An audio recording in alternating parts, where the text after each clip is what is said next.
When do offers start coming in when you want to play college soccer? I'm the college soccer guy, and I'm here to help you play college soccer. Let's get into it. So, traditionally speaking, most offers will begin to come in your junior year. When I say junior year, I mean junior year starting September, October of your school calendar year. Now, it does vary. We've had students get offers their sophomore year. It's pretty rare that you'll get an offer in eighth grade or freshman year unless you're a standout, meaning you're playing for the national team or almost deciding to go pro. The Thompson sisters, who play at the highest levels of women's soccer in the United States, they were basically committed to Stanford eighth grade year verbally, but it was clear they were going to go there, and both of them ended up getting drafted and not playing college soccer. So it can happen earlier, but traditionally it happens most of the time junior year.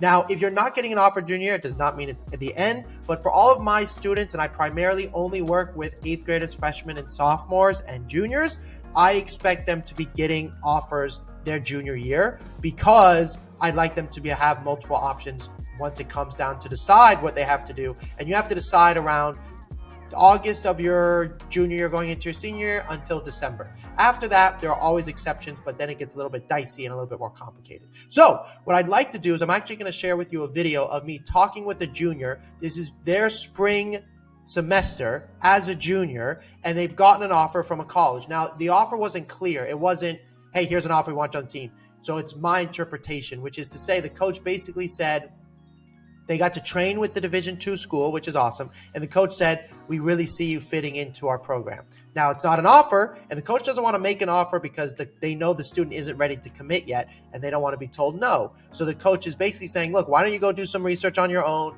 You're still a junior in your spring year, but just so you know, we really liked you. And that's not an offer, but it's pretty damn close. And we can now leverage that / start to take away lots of schools on our list that were backup schools because now we have this in our hand and it's a school they like. So I'm basically going to show you exactly what we talked about.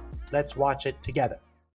I'm here with your son, and as you know, his San Marcos trip went really well. I actually happened to play against San Marcos personally on Sunday. My team lost. They were very good, and I knew that your son had done really well and had progressed really well and did well at the on his trial, and the facilities there are really nice, and the field obviously was really nice. So it's a cool place to be, and what they insinuated to your son was awesome, really awesome. So that brings me to this next step, and this, you will understand this better than all the parents I talk to, which is great. Is we still want your son to find the right school for him, and he mentioned that he really enjoyed. This student's father played college soccer at Westmont, which is the school the son wants to go to. And so far, that school has said to the son, we like you, but we're not really convinced yet. So in order to get that favorite school convinced, we have to get the interest of other schools. And this other school that just basically insinuated that he's going to get an offer have told him that we like you, and they play in the same conference. And the school that have insinuated an offer have beaten in the past is top school. So we'll be able to use that as leverage down the line. Colorado a lot, and they're going to come to his games. So let's just, for simplicity, assume that San Marcos' offer will still stand by the end of summer. It can always change, but let's just pretend. Colorado, let's just pretend they like us the same. It is to say this: we still need a couple backup schools just to be safe. Coaches leave. The Babson coach just left. It's just what happens. But in saying that, it is important to go, look, 4 months ago, when we first started, we were kind of in like no man's land. We are not in no man's land. We are in progressive land, which is awesome. So the question is, who do we still want to pursue and reach out to? So this is his list at the moment of D3, D2, and D1. We're at a place now where unless the school we're talking to is above San Marcos or above Colorado, we're not really going to waste our time. So to reiterate that, what I'm saying is, unless there's another school out there that is equal to our desire to go to San Marcos or above, we will pursue them. But if it's a school below that, like there was another school that really wanted this student, Ohio Northern, and he'd rather go to San Marcos. So now we can pretty much forget about Ohio Northern. We'll still be nice to them. We'll send them emails. We'll send them updated video, but we're not going to their camp. Maybe we'll set up a phone call, but we're not going to spend any money on them. And so because the only we can get to that point when you have significant interest or an offer like this student has. Again, we might expand our list from time to time a little bit if a school shows interest in us that we didn't know about, or if you guys change your mind. So we're not going to close out our circle, if this is our circle here. We're not going to like only view schools within the circle. We'll still reach out from time to time. But, by July, we will not be doing that. We will be staying within the circle. So with that in mind, I'm thinking about the camps. And there was a camp I recommended not too far from you guys. It was a Mass ID camp. And I thought maybe it's worth us going.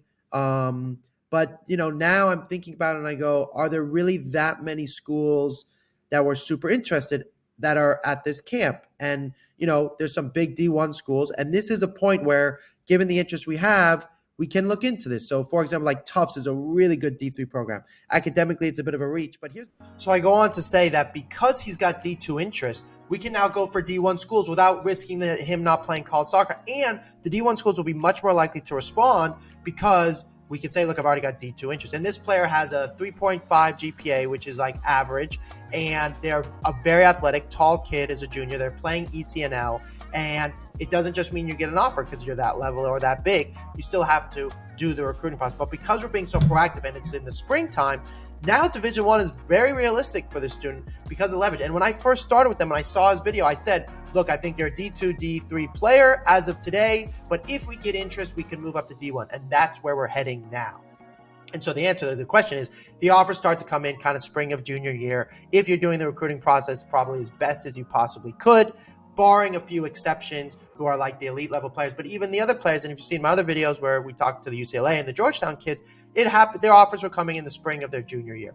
If you guys want more help playing college soccer, give me a call. Links in the bio, description, and I'll talk to you soon.